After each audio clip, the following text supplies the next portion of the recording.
हमारी बातचीत होगी। ना इससे पहले हम अमेंडमेंट्स की तरफ बढ़े, मैं एक बार जस्ट बताना चाहूंगा इस चैप्टर में लेके, बिकॉज अगर आप देखें हमारे ओरिजिनल वीडियोस में ये चैप्टर, तो ये काफी बड़ा चैप्टर है। इसके अंदर काफी कुछ चीजें हैं, चाहे सेबी की ICTR LODR गाइडलाइंस हो, फिर चाहे कोड ऑफ कंडक्ट के बारे में बात हो, पॉलिसी के बारे में बात हो, तो उसका एक जिस्ट आपको मैं दे देता हूं और उसके बाद अमेंडमेंट्स की शुरुआत करेंगे।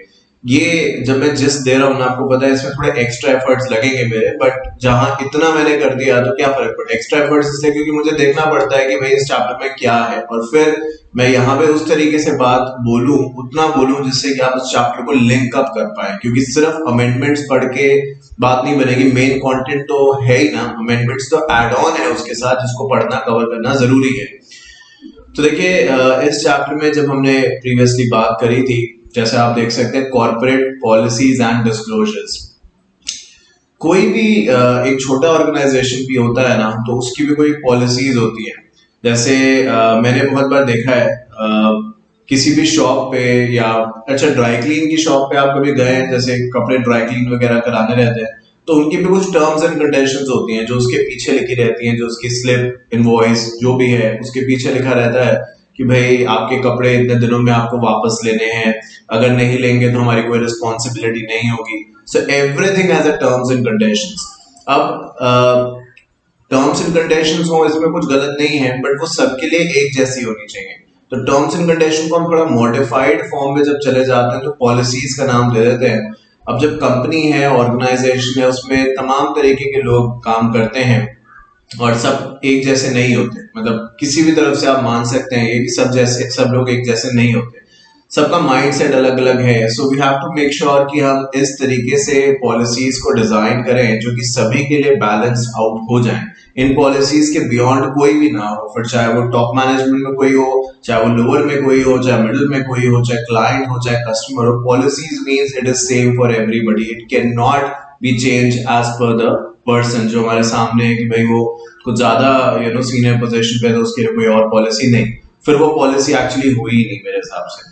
तो इस चैप्टर में जब हमने पढ़ा था और आज भी जब हम बात करेंगे, तो कोड ऑफ कंडक्ट को काफी इंपॉर्टेंस दी जाती है।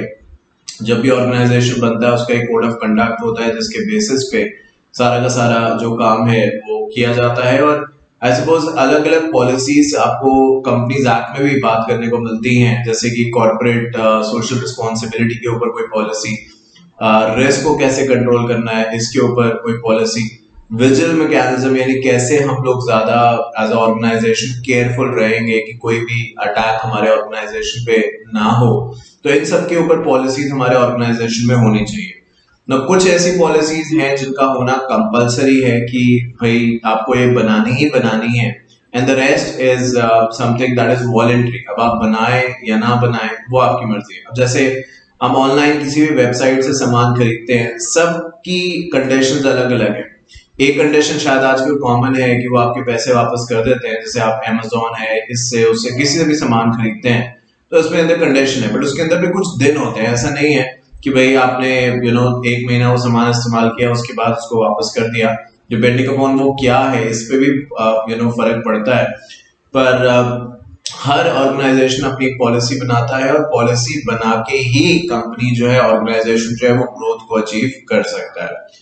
तो एक तो ये बात हो गई। दूसरी चीज है डिस्क्लोजर्स। देखिए जो लिस्टेड एंटिटी है, जो स्टॉक एक्सचेंज पे लिस्टेड है, डज नॉट रियली मैटर कि वो BSE है या फिर NSE है, लिस्टेड है तो लिस्टेड है वो।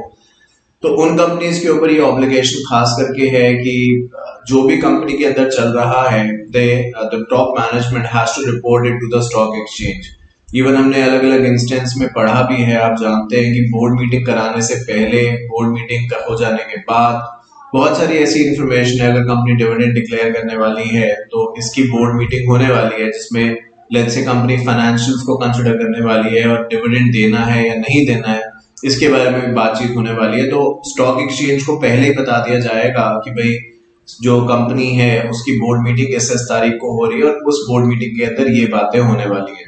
अब जब मीटिंग खत्म हो जाएगी तो कोई तो डिसीजन होगा ही होगा, अकाउंट्स अप्रूव हो जाएंगे या डिसअप्रूव हो जाएंगे, या मीटिंग एडजर्न हो जाएगी, या डिविडेंड हाँ में होगा कि देंगे, या डिविडेंड होगा कि नहीं देंगे, जो भी होगा तो उसके बारे में भी आपको स्टॉक एक्सचेंज को बताना है।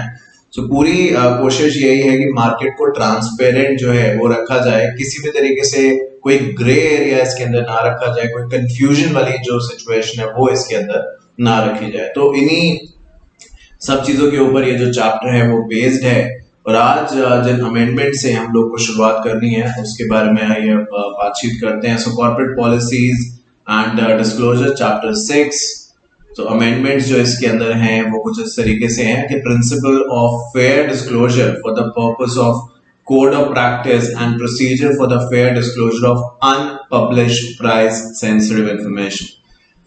अनपब्लिश्ड प्राइस सेंसिटिव इंफॉर्मेशन का best example I think insider trading हो सकता है, because I am sure insider trading के बारे में आपने कंपनी लॉ में, सिक्योरिटीज लॉ में पढ़ा होगा इसके बारे में, बट फिर भी एक बार याद दिला दूं। और जो इमेज इस समय अपनी स्क्रीन पे आप देख रहे हैं ये मोर देन सफिशिएंट है इनसाइडर ट्रेडिंग की बात को जस्टिफाई करने के लिए, और शायद नाम भी इनसाइडर ट्रेडिंग अपने आप में इसीलिए दिया भी गया है उसको। तो basically unpublished price sensitive information जिसका एग्जांपल इनसाइडर ट्रेडिंग है, अनपब्लिश्ड प्राइस सेंसिटिव इंफॉर्मेशन, ये वर्ड बड़ा सुनने में बड़ा लगता है, but in the end of the day unpublished मतलब कोई ऐसी चीज जो अभी पब्लिकली डोमेन में अवेलेबल नहीं है। कुछ ही सिलेक्टेड लोग, for example board of directors और may be the company secretary, क्योंकि कंपनी सेक्रेटरी बोर्ड मीटिंग में प्रेजेंट रहता है, सो दे ओनली नो, सबको नहीं पता है, तो ये अभी अनपब्लिश्ड है। प्राइस सेंसिटिव, जैसे ही ये इंफॉर्मेशन बाहर आएगी डेफिनेटली कंपनी के शेयर्स के प्राइस में फ्लक्चुएशन आपको नजर आएगा। आई एम नॉट सेइंग कि fluctuation will always be positive, कि शेयर का प्राइस बढ़ेगा, ऐसा कोई जरूरी नहीं है। मान लो शेयर होल्डर्स उम्मीद लगा के बैठे थे कि इस बार जब कंपनी के रिजल्ट्स आएंगे, फाइनेंशियल्स आएंगे या प्रॉफिट एंड लॉस के बारे में बातचीत होगी, तो इसको समझे अनपब्लिश एक हो गया प्राइस सेंसिटिव। अब देखो जैसे मैं कह रहा था कि किसी कंपनी के फाइनेंशियल्स आउट हुए, अब उम्मीद थी एज अ शेयर होल्डर मुझे कि इस कंपनी के जो शेयर्स हैं उसका प्राइस जो है, क्योंकि फाइनेंशियल्स अच्छे आएंगे, कंपनी को प्रॉफिट होगा तो बढ़ेगा शेयर, बट कंपनी को, मेरी एक्सपेक्टेशन थी प्रॉफिट की, बट कंपनी को हो गया लॉस, तो क्या हो गया, ये प्राइस एकदम गिरने, शेयर की प्राइस एकदम गिरने स्टार्ट हो गए। ऑन द कॉन्ट्रेरी, अगर उम्मीद थी कि कंपनी को प्रॉफिट होगा जैसे कि नॉर्मली होता है, बट इस बार काफी अच्छा प्रॉफिट हुआ है तो शेयर के प्राइस बढ़ने लग जाएंगे। बट ये सब एक बार जब मार्केट में आएगा तब एक्टिविटी होगी। अगर इससे पहले कंपनी बताए, इससे पहले कंपनी स्टॉक एक्सचेंज को बताए, कंपनी का कोई इनसाइडर, और इसी को इनसाइडर ट्रेडिंग कहते भी है, कंपनी का कोई insider which is like board of directors और कंपनी सेक्रेटरी, जो भी सीनियर मैनेजमेंट का पार्ट है, वो ये इन्फॉर्मेशन अगर ढके छुपे जैसे आप यहाँ पे देख रहे हैं बड़ा क्लोज करके बताया जा रहा है जिससे कि कोई और ना सुन ले, तो अगर ऐसी इंफॉर्मेशन या इस तरीके से कोई इंफॉर्मेशन डिस्क्लोज करता है तो आई थिंक फिर वो सही नहीं है। That is an offence as per the SEBI act as well as companies act. करोड़ों रुपए की पेनल्टी की बात यहाँ पे करी जाती है। सो अनपब्लिश्ड प्राइस सेंसिटिव इंफॉर्मेशन जो है वो ऐसी इंफॉर्मेशन है जिसको अगर मार्केट में सही तरीके से ना पहुंचाया जाए तो बहुत सारा कंफ्यूजन क्रिएट हो सकता है। तो उसके ऊपर यहाँ पे कुछ प्रिंसिपल्स, कुछ गाइडलाइंस, कुछ कोड ऑफ कंडक्ट जो है वो बात करी गई है। आइए उसके बारे में अब समझते हैं कि क्या है। So it says, जहां तक गाइडलाइंस की बात है, प्रिंसिपल्स की, prompt public disclosure of the unpublished price sensitive information. देखिए अगर कंपनी ने डिसाइड कर लिया कि वो डिविडेंड देने वाले हैं या नहीं डिविडेंड नहीं देने वाले हैं, तो फिर इसमें कोई देरी नहीं होनी चाहिए। और शायद इसीलिए बहुत जगह ऐसा भी है, जो रूल्स हैं सेबी के, वो ये कहते हैं कि जैसे ही बोर्ड मीटिंग होती है उसके 15 मिनट के अंदर आपको सेबी को बताना है और लेट्स से स्टॉक एक्सचेंज को बताना है कि क्या फाइनल डिसाइड हुआ है। क्योंकि अब मैंने अगर डिसीजन ले लिया है so there is no point कि मैं उस चीज को डिले अननेसेसरी करूं। तो वही बात जो है वो यहाँ पे कही गई है, प्रॉम्प्ट डिस्क्लोजर। जितना जल्दी आपने डिसीजन लिया आप डिले मत करिए, क्योंकि आप किस किस पे कंट्रोल करेंगे। अब देखिए अगर आपका एक एग्जाम्पल समझिए इसका, अगर आपका एक फ्रेंड्स का ग्रुप है जिसमें 10-15 लोग हैं, अब आप लोगों ने कुछ तय किया आपस में कि हम ऐसे करने वाले, कोई स्ट्रैटेजी, कोई प्लानिंग, कुछ भी, और ये तय हो गया कि आपस में हम किसी को बताएंगे नहीं, तो ये ठीक है कि उस समय सबने हाँ हाँ बोल दिया, बट आप ये खुद एक्सपीरियंस करेंगे और आप जानते होंगे, एक्सेप्शन हो तो एक अलग बात है, नहीं तो होगा ऐसे ही कि उनमें से किसी एक ने किसी को कहीं बाहर बता दिया और आप ये शायद नहीं जान पाएंगे किसने किया, क्योंकि 15-20 लोग हैं, आप किस किस को, 2 लोग हो तो आपने नहीं किया तो मतलब दूसरे नहीं किया, बट अगर 15 लोग हैं, 10 लोग हैं, तो आप किस किस पे नजर रखेंगे और किसका ट्रैक कैसे रख पाएंगे आप। तो वही है, जैसे ही कोई डिसीजन हो जाए उसका तुरंत एग्जीक्यूशन हो जाना चाहिए as soon as possible, नहीं तो वो स्पेकुलेशन को लीड करेगा और अननेसेसरी फिर कंफ्यूजन मार्केट में क्रिएट होगा, जिसकी वजह से कंपनी को भी नुकसान हो सकता है। तो इसलिए कहा प्रॉम्प्ट डिस्क्लोजर, जैसे डिसाइड हो जाए तो फिर क्यों किस बात के लिए रुकना है। Uniform and universal dissemination of unpublished price sensitive information to avoid selective disclosures. So uniform and universal, देखिए यूनिफॉर्म एंड यूनिवर्सल का मतलब वही जो मैं कुछ देर पहले कह रहा था, पॉलिसीज ऐसे नहीं हो सकती कि शांतनु भंडारी अगर कंपनी सेक्रेटरी है तो इनके लिए कोई अलग पॉलिसी है, और फलाना बंदा कोई एमडी है तो उसके लिए अलग पॉलिसी है, कोई और बंदा है जो एक अकाउंटेंट है, क्लर्क है, उसके लिए अलग पॉलिसी है। नहीं, policy means that is same for everybody, it can not be change. तो वही है यूनिवर्सल, जो भी आप इंफॉर्मेशन डिस्क्लोज कर रहे हैं, जिसको unpublished price sensitive information disclose किया जा रहा है, उसकी एक्सटेंट सबके लिए एक जैसी होनी चाहिए। ऐसा नहीं कि मुझे थोड़ा बताया, किसी और को थोड़ा ज्यादा बताया, किसी को बहुत ही कम बताया, क्योंकि ऐसा देखा गया है कम्युनिकेशन में एक चीज होती है, जब आप कम्युनिकेशन के बारे में पढ़ते हैं तो वहां पे एक चीज पढ़ाई जाती है, that is called as grape point, informal communication. तो अगर आप आधी अधूरी बात बताएंगे तो फिर ये इतना बदल जाएगा, जो आपने बताया था वो होगा ही नहीं। मतलब लोग इसमें इतना जोड़ देंगे, मल्टीप्लाई कर देंगे, प्लस कर देंगे कि जो ओरिजिनलिटी थी वो खो जाएगी। तो एक इंफॉर्मेशन यूनिवर्सली सबको बताई जाए और उसकी एक इंटरप्रिटेशन जो आपका मानना है, मैनेजमेंट का मानना है, वो अपनी तरफ से प्रेजेंट करी जाए। आप देखते हैं बहुत बार टीवी में या कहीं पे भी कोई कुछ कहता है, लोग उसके अलग अलग मतलब निकालने लग जाते हैं, तो वो नहीं होना चाहिए। सो ये एक इसका इंपॉर्टेंट पार्ट है। Appropriate and fair response to the queries of the news report, request for verification of the market rumors by regulatory agency। अगर आपको ऐसा लगता है सीनियर मैनेजमेंट को कि भाई कुछ भी गलत हो रहा है कंपनी के अंदर, या इंफॉर्मेशन जो दी गई है कंपनी की तरफ से उसमें कंफ्यूजन मार्केट में क्रिएट हो रहा है, रूमर्स बन रहे हैं, रूमर्स क्या, जो सच्चाई नहीं है वो बात बोली जा रही है, तो इमीडिएटली आपको क्लैरिफिकेशन इशू करनी चाहिए। बहुत कंपनीज आजकल जो बड़ी कंपनीज हैं स्पेशली, वो तो ऐसा ही करती हैं कि वो अपना एक अब ऐसे कह सकते हैं PRO, public relation officer appoint करती हैं कि भाई कोई भी अगर ब्रीफिंग मीडिया को देनी है, कोई बयान हिंदी में कहते हैं देना है, तो वो जो पीआरओ होता है वो कंपनी के बिहाफ पे एक बैलेंस स्टेटमेंट जो है वो पेश करता है। इवन ऐसे आईसीएसआई में भी है, जैसे आईसीएसआई के अभी रिजल्ट आता है, कुछ भी है, आप आईसीएसआई की वेबसाइट पे जाएंगे ना, वहां पे होगा एक ऑप्शन है वहां पे प्रेस रिलीज करके, प्रेस रिलीज पे आप टिक करेंगे तो प्रेस रिलीज आ रही होगी, और वहां पे किसी डायरेक्टर का नाम आ रहा होगा, कम्युनिकेशन डायरेक्टर, जिसने वो प्रेस रिलीज इशू करी है। तो जो भी उस डायरेक्टर का बयान होगा जो आईसीएसआई का है, वो उनका अपना नहीं है, वो आईसीएसआई की तरफ से इशू किया गया on the behalf of ICSI. So इस तरीके की चीजों का हमें ध्यान रखना है कि कुछ भी गलतफहमी ना क्रिएट हो।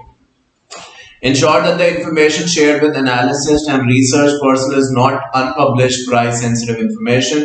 So जो भी information आप दें वो कोई भी ऐसी information ना हो कि जो unpublished हो, because अगर unpublished information आपने किसी research जो बंदा research करता है उसके साथ share कर दी, तो क्या पता फिर वो आगे इस information को कहाँ तक ले जाए। तो information जब available होगी, simple सी बात, अगर इस पूरी बात को मैं crux के तौर पे present करूँ, अगर इंफॉर्मेशन अवेलेबल होगी तो सबको होगी मार्केट में, नहीं होगी तो किसी को नहीं होगी। जब होगी, जिस एक्सटेंट तक होगी वो एक एक्सटेंट होगी, उसका एक मतलब होगा और वो सबके लिए होगा, उसके चार मतलब नहीं हो सकते। यही बात यहाँ पे कही गई है।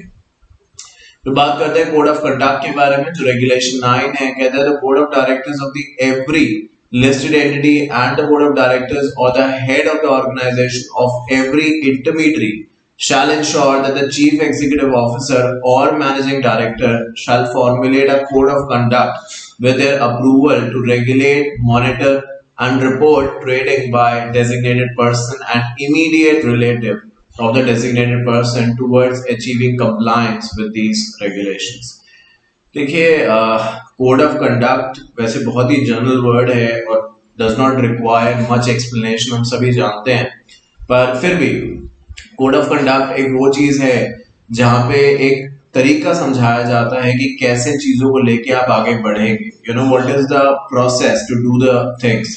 और वो कोड ऑफ कंडक्ट सभी के ऊपर एक जैसे स्कूल है फॉर एग्जाम्पल, तो स्कूल में आप देखिए कोड ऑफ कंडक्ट का पार्ट है कि भाई सुबह इतने बजे शुरू होगा, इतने बजे खत्म होगा, यही यूनिफॉर्म सबकी है, बॉयज के लिए ये, गर्ल्स के लिए, दैट्स इट। इसमें कोई अमीर गरीब ये वो XYZ, gender discrimination in the sense of the basis of cast community कुछ नहीं है, एक और सिर्फ एक, that is code of conduct. जो इंटरवल है वो एक बार होगा तो वो सबके लिए ही होगा, ऐसे नहीं कि इसका वो है उसका वो है इसका वो है। एक्सेप्शन कंडीशंस अलग हो सकती हैं, बट जितने भी मैं एग्जांपल्स किसी भी क्लास में देता हूँ सारे जनरलाइज्ड एग्जांपल हैं। उसको कभी भी स्पेसिफिक्स में मत जाइए कि नहीं मेरे स्कूल में तो 2 इंटरवल होता था, एक बड़े बच्चों के लिए एक छोटे बच्चों के लिए। मैं वो नहीं कह रहा हूँ, आप समझिए मेरी बात। जो ऑब्जेक्टिव है वो जनरलाइज करना है सारे एग्जाम्पल को, जिससे कि मेजोरिटी जो एग्जाम्पल्स हैं वो इस कॉन्टेक्स्ट में रीड आउट किए जा सके, जिसको मैं आपको समझा रहा हूँ। तो खैर यहाँ पे यही कहा गया कि जो बोर्ड ऑफ डायरेक्टर्स हैं लिस्टेड एंटिटी के, या जो भी HOD है, हेड ऑफ डिपार्टमेंट है, चाहे MD हैं, CEO हैं, उन्हें एक कोड ऑफ कंडक्ट जो है वो फॉर्मुलेट करना होगा कि भाई किस तरीके से, जो यहाँ पे पॉइंट लिखा है उसको हाईलाइट करता हूँ। Ensure that the chief executive officer or MD shall formulate a code of conduct with their approval to regulate, monitor, report trading by designated person and immediate relative of the designated person towards achieving compliance। देखिए related party transaction, ये एक ऐसा word है, related party specially या relative, ये ऐसे 2 words हैं जिसके अंदर दूर दूर के रिश्तेदार, जिनको शायद आप जानते भी नहीं और आपको पता भी नहीं होगा कि आपके रिश्तेदार हैं, वो तक इंक्लूड हो जाते हैं। राइट, आपने इसकी डेफिनेशन इनकम टैक्स पे पढ़ी है, इस चैप्टर में भी जब हमने बात करी थी तो उसके बारे में बातचीत हमारी हुई थी जितना रिक्वायर्ड था। तो वही बात यहाँ पे भी करी गई है कि जो कोड ऑफ कंडक्ट है उसको इस तरीके से इंटरप्रेट किया जाएगा कि अगर कोई डायरेक्टर है, कोई सीनियर मैनेजमेंट में है, उसका कोई भाई या कोई रिलेटिव जो है वो कंपनी के शेयर्स खरीद रहा है या सब्सटैंशियल एक्विजिशन कर चुका है, तो इसके बारे में डिस्क्लोजर्स देने होंगे। मतलब मान लो मैं डायरेक्टर हूँ एक कंपनी का जिसका नाम है XYZ लिमिटेड, और मेरे भाई ने कंपनी के कुछ शेयर्स खरीदे हैं 1% और वटेवर, 1% भी बहुत होता है वैसे, थोड़े से भी शेयर्स खरीदे हैं, वो कंपनी के कोड ऑफ कंडक्ट में लिखा होगा कि कितने के ऊपर मुझे बताना होगा। तो मान लो अगर कंपनी के कोड ऑफ कंडक्ट में लिखा है कि अगर किसी भी एम्प्लॉय के रिलेटिव ने 10,000 से ज्यादा कंपनी के शेयर्स खरीदे हैं, तो वो एम्प्लॉय कंपनी के बोर्ड ऑफ डायरेक्टर्स को इंफॉर्मेशन इसके बारे में देगा। तो अब मान लो मेरे भाई ने 20,000 शेयर्स खरीदे है जिस कंपनी में मैं डायरेक्टर हूं उसके, तो फिर मैं बताऊंगा बोर्ड को कि भाई मेरे भाई ने 20,000 शेयर्स खरीदे हैं। अब सिर्फ ये समझे बात कि बताने से कोई ये नहीं हो रहा कि मैं डिस्क्वालीफाई हो जाऊंगा या मुझे सैलरी कम मिलेगी या मुझे हटा, नहीं, ऐसा कुछ नहीं, सिर्फ डिस्क्लोजर्स है। कोड ऑफ कंडक्ट एक प्रोटोकॉल है जो हमें फॉलो करना है, और इससे बस हम यही जानना चाहते हैं कि कौन किस हद तक कंपनी में इन्वॉल्व है। क्योंकि अगर ऐसा होता है, अगर मेरा कोई जानने वाला इतने सब्सटैंशियल अमाउंट के शेयर्स खरीदता है, तो इससे कहीं ना कहीं ये बात कनेक्ट हो सकती है कि अब मेरा इस कंपनी में डायरेक्टर होने से कहीं ज्यादा इनडायरेक्ट इंटरेस्ट है, क्योंकि मेरा भाई ने पैसे इन्वेस्ट किए हैं, तो शायद मैं देखना चाहूंगा कि उसके पैसे गलत जगह ना इन्वेस्टेड हो, या जब कभी डिविडेंड डिक्लेयर होगा तो हो सकता है मैं अपने भाई को बता दूं। इस तरीके की चीजें जो हैं वो कोड ऑफ कंडक्ट का पार्ट बनेगी, और इसके बारे में क्लैरिफिकेशन दी जाएगी कि अगर ऐसा होता है तो किस तरीके से उसको प्रोसेस किया जाएगा। The board of directors shall, in consultation with the compliance officer, which is you, compliance officer means the company secretary, which is yourself, specify the designated person to be covered by the code of conduct on the basis of their role, function in the organization, and the access and such role and function would provide to unpublished price sensitive in addition to seniority and professional designation। तो देखिए board of directors obviously CS compliance officer के साथ मिलके ही rules, regulation, policy, code of conduct design करेंगे, frame करेंगे। क्योंकि code of conduct is just not only about English, it's not only about grammar, इसके अंदर लॉज भी तो हमें देखने होंगे कि सेबी का जो LODR है, ICDR है, एज एंड व्हेन एप्लीकेबल, वो क्या कहते हैं और वो किस एक्सटेंट तक इस बात को कहते हैं। तो वो जो बात है उसका ध्यान में रखते हुए code of conduct compliance officer, board of directors मिलके तय करेंगे, और उसमें ये भी बताएंगे कि किसका कहाँ पे क्या रोल होगा, किस पे कोड ऑफ कंडक्ट एप्लीकेबल होगा, अगर सिर्फ टॉप मैनेजमेंट पे होगा या मिडिल पे भी होगा या लोअर पे भी होगा या फिर सिर्फ सब पे होगा। तो इसके बारे में वहां पे क्लैरिटी से इंफॉर्मेशन दी जाएगी। तो वो कोड ऑफ कंडक्ट बनाने की जो कैपेसिटी है वो बोर्ड ऑफ डायरेक्टर्स के पास है, और कंपनी सेक्रेटरी की उसमें मदद ली जा सकती है। टू मेक श्योर कि वो जो कोड ऑफ कंडक्ट बने वो स्ट्रिक्टली इन लाइन हो with the guidelines that have been issued by SEBI. बात करते हैं institution mechanism for prevention of the insider trading. आजकल काफी बात चल रही है हर्षद मेहता की एक वेब सीरीज भी आपने देखा होगा, लिखा है the big bull gone wild. अब देखिएगा इसके बारे में और आप जानेंगे, बट शुरुआत इनकी भी जो उसमें दिखाया गया है, क्योंकि वो मूवी है या नहीं, मूवी तो नहीं कहूंगा मैं, वेब सीरीज कहूंगा उसको, because web series is something की जो आजकल ज्यादा वॉक में है, फैशन में है, उसको ज्यादा प्रेफरेंस दी जाती है।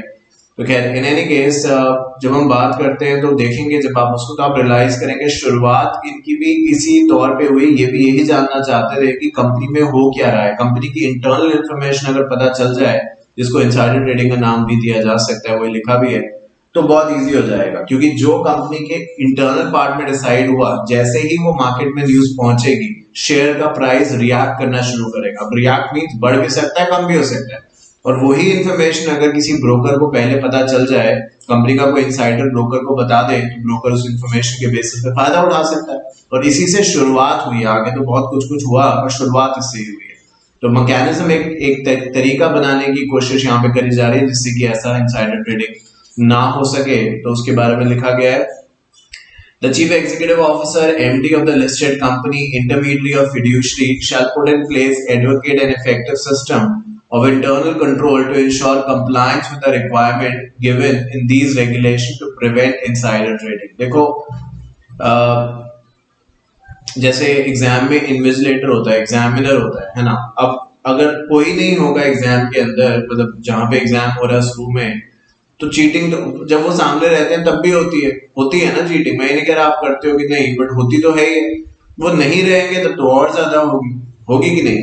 अब ऐसे ही है कंपनी के अंदर भी, कि कंपनी के अंदर जो एमडी हैं, सीईओ हैं, all those top management people, ये इनकी रिस्पॉन्सिबिलिटी है कि इनसाइडर ट्रेडिंग ना होने दें। क्योंकि ऐसा नहीं है कि भाई ये लोग दूध के धुले हैं और क्या पता आप इनसे उम्मीद कर रहे हैं कि इनसाइडर ट्रेडिंग ना होने दें और खुद ही ये उसके अंदर पार्टिसिपेशन इनका मिले, खुद ही ये इन्वॉल्व मिले। पर कहीं ना कहीं किसी की रिस्पॉन्सिबिलिटी तो फिक्स करनी है, और जब रिस्पॉन्सिबिलिटी की बात आती है तो सीनियर तो भाई सबसे पहले होता है उसके अंदर। तो वही चीज यहाँ पे भी है, यही कहा जा रहा है कि जो भी टॉप मैनेजमेंट के लोग हैं, चाहे सीईओ हैं, चाहे एमडी है, चाहे सीएफओ है, ये इनकी फिड्यूशरी एक ट्रस्ट वर्दी रिस्पॉन्सिबिलिटी है कि ना इनसाइडर ट्रेडिंग में पार्टिसिपेट करें और ना ही उसको बढ़ावा दें और ना ही उसको ये होने दें। अब वो इनके ऊपर छोड़ दिया है कि किस तरीके से क्या प्रोटोकॉल डिजाइन करते हैं कि इनसाइडर ट्रेडिंग ना हो पाए। क्योंकि अगर वो होती है और पता चल जाता है, बात तो यही है, पता चल जाएगा, तो फिर कुछ और हो या ना हो, ये लोग तो रिस्पॉन्सिबल होंगे ही होंगे। जो सीनियर है उसकी रिस्पॉन्सिबिलिटी हर जगह सबसे पहले और सबसे ज्यादा होती है। तो वो बात यहाँ पे कही गई है। Every listed company shall formulate written policy procedure for inquiry in case of leak of unpublished price sensitive information or suspected leak of unpublished price sensitive information, which shall be approved by the board of directors and accordingly initiate appropriate inquiries on becoming aware of leak of unpublished price sensitive information or suspected leak of unpublished price sensitive information and inform the board of such leaks, inquiry and results of inquiry। अब देखो अगर कुछ ऐसा हुआ, खबर मिली कि भाई कोई इंफॉर्मेशन कंपनी के अंदर से बाहर गई है जो कि नहीं जानी चाहिए थी, because it is not allowed, it is illegal, नहीं कर सकते, इंफॉर्मेशन बाहर नहीं जानी चाहिए थी।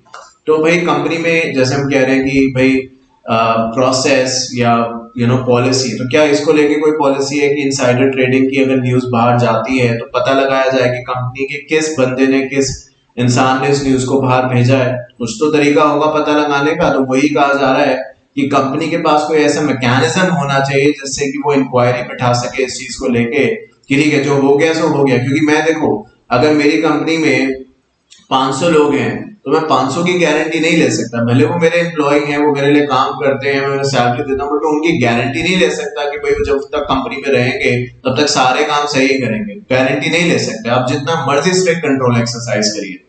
तो वही है। बट अगर कोई रूल्स को ब्रेक डाउन करता है, specially like this, there has to be some mechanism कि कैसे हम उस चीज को पकड़ेंगे। क्योंकि अगर एम्प्लॉय को ये पता है कि भाई अगर कुछ मैं गड़बड़ करूंगा तो मैं पकड़ा जाऊंगा, तो वो भी ध्यान रखेगा। अगर उसे लगता है कि यार यहाँ तो कोई खास देखने वाला नहीं है, तो वो अपनी मनमर्जी करेगा और गलत करता रहेगा, और तब तक गलत करता रहेगा जब तक एक लिमिट के बियॉन्ड नहीं चला जाएगा। और इसमें वो तो फिर फंसेगा ही फंसेगा जो कंपनी का टॉप मैनेजमेंट है, जिसको ध्यान देना चाहिए था और नहीं दिया, वो भी फंसेगा। तो इसीलिए यहाँ पे ये बात कही जा रही है कि अगर ऐसा लीक इन्फॉर्मेशन हो जाती है तो भाई किसने करी, कैसे करी, किसके कहने पे करी, इसकी इंक्वायरी होनी चाहिए। और इंक्वायरी वैसे नहीं होनी चाहिए जैसे गवर्नमेंट में होती है। गवर्नमेंट में होता है ना, अलग अलग केसेस में इंक्वायरी बिठा दी फलाना कमेटी की, और उसके बाद बस कमेटी बनने का न्यूज तक पता चलता है। उसके बाद कमेटी ने क्या रिपोर्ट दी है बहुत कम लोग जान पाते हैं, क्योंकि उसको मीडिया इतना दिखाता नहीं। और पता नहीं कमिटीज रिपोर्ट देती है तो किसको देती है, कमिटीज की रिपोर्ट का आखिरकार होता क्या है, वो एक बड़ा डिबेटेबल टॉपिक है, तो वहां नहीं जा रहे हैं हम। तो यहाँ पे ये है भाई, अगर कुछ ऐसा है तो रिपोर्ट चाहिए कि क्या हुआ क्या नहीं। और रिपोर्ट में ये नहीं हो सकता कि हमें नहीं पता लगाना होगा। अगर नहीं पता लगा सकते तो ये policy, code of conduct, process किस काम के लिए? The listed company shall have a whistleblower policy and make employees aware of such policy to enable employees to report instance of the leak of the information। तो whistleblower के बारे में हम जानते हैं कि कुछ भी अगर कहीं गलत हो रहा है तो जो लोअर मैनेजमेंट पे है वो टॉप मैनेजमेंट तक डायरेक्टली पहुंच सकता है और बता सकता है कि कहाँ पे क्या गलत हो रहा है। और whistleblower पॉलिसी कुछ इस तरीके से डिजाइन होगी कि जिसने ये बात पहुंचाई है, जिस लोअर मैनेजमेंट के इंसान ने बात टॉप मैनेजमेंट तक पहुंचाई है, टॉप मैनेजमेंट उसको अपने पास तक रखेगा, उसको फर्दर डिस्क्लोज बिल्कुल नहीं करेगा उस बंदे का नाम कि वो कौन है। क्योंकि जैसे कि मैंने पहले प्रीवियस क्लास में बताया था, अगर टॉप मैनेजमेंट बता देगा कि इस लोअर वाले बंदे ने मुझे बताया इन्फॉर्मेशन, तो मिडिल लेवल वाले लोअर वाले को जीने नहीं देंगे, ये बात आप जानते हैं। तो वही चीज है कि विसल ब्लोअर पॉलिसी इतनी स्ट्रांग हो कि वो हो भी और पता भी चल जाए कि क्या गलत हो रहा है, पर ये पता ना चले कि किसने ये बात आगे तक पहुंचाई है। कुछ इस तरीके का मैकेनिज्म जो है वो बनाने की बात यहाँ पे करी जा रही है। तो इस चैप्टर के जो अमेंडमेंट्स है वो यहीं पे खत्म होते हैं। चैप्टर 6 के अमेंडमेंट्स अब यहाँ पे खत्म होते हैं। जब आपसे फिर दोबारा से मिलूंगा तो नेक्स्ट चैप्टर की जो अमेंडमेंट है उसके बारे में हम लोग अब बातचीत करेंगे। बट एक एक करके देखिए अमेंडमेंट्स हम लोग कंप्लीट करते जा रहे हैं। आगे आने वाले चैप्टर्स में अमेंडमेंट ज्यादा भी हैं और कम भी हैं, बट जितने भी हैं जैसे भी हैं वो सब मैंने करा दिए हैं, बना दिए हैं नोट्स। अब एक एक करके उसको हम करते जा रहे हैं। तो thank you so much once again. उम्मीद करता हूँ आज की बात आपको समझ में आई होगी। अगर आपका फिर भी कोई क्वेश्चन है तो प्लीज मुझे बताइएगा। I will be more than happy to help you out. Till then take care of yourself, do whatever you want to for CS executive, CS professional, widest module coverage, all subjects available, Shantanu and Tanya Bhandari classes. Thank you so much.